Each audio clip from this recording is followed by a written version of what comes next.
The world is coming to an end. Read my lips. I said the world is coming to an end because NATO is training to invade Russia. I will see that this will be the biggest mistake NATO will do. According to NATO statement, they say Russia is stealing Africa and the entire world from them. So they will not allow Russia to steal Africa from the United States of America and the Western countries. So take your time and watch this video. This video might be long, but take your time and watch it for your understanding.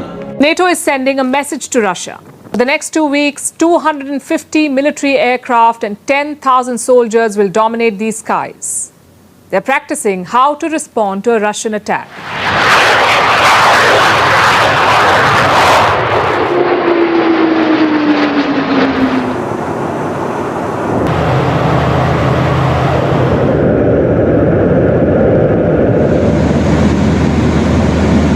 So what really is happening in Europe?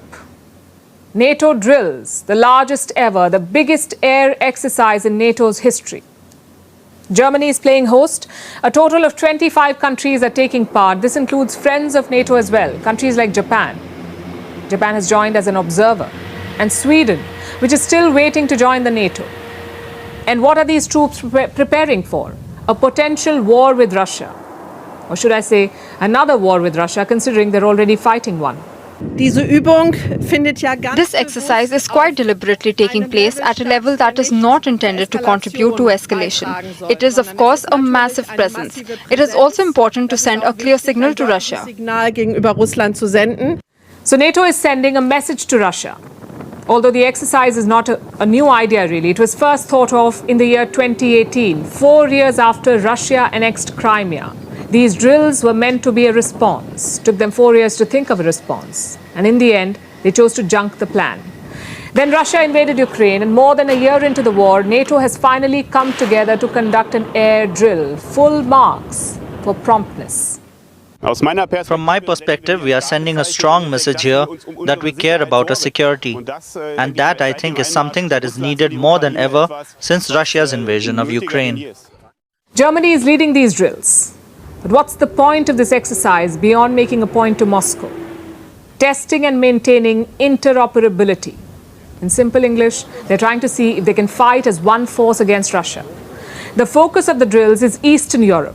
In the next few days, the warplanes will practice maneuvers. They will fly towards the east every day, towards countries like Romania and Estonia. They're close to Russia and the war in Ukraine. And NATO is trying to show Moscow, and perhaps itself, how quickly it can deploy if the battle in Ukraine spills over. The implications are clear. They're preparing for a larger conflict. Eastern Europe has been militarized. The last pretenses of neutrality have been shed. You see, for decades, Brussels has avoided a conflict. And now they're actively gearing up for one.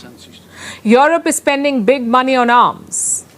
Again, I have some numbers. Europe's arms imports have increased by 47% in the recent past. Military spending is breaking records. Last year, Europe spent 13% more on its armies. By December 2022, Europe's defense spending crossed $200 billion for the first time ever. A part of this is going towards buying arms for Ukraine. But leading European nations, which profess neutrality for the longest time, are also arming themselves. And guess who they're turning to for the weapons? The United States of America. It has got meaty orders from its European friends. Germany is one of the biggest buyers. It has ordered 35 F-35 aircraft. The deal is worth over $8 billion. Then we have Poland. Ahead of Russia's invasion, Poland ordered 250 M1 Abrams tanks. How much did it cost them? Around $6 billion. The United Kingdom asked for a missile defense radar. The price tag was $700 million.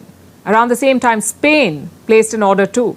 They wanted choppers from America. So the trend is quite clear. Europe feels threatened. It is arming itself and playing war games. A larger attack from Russia may become a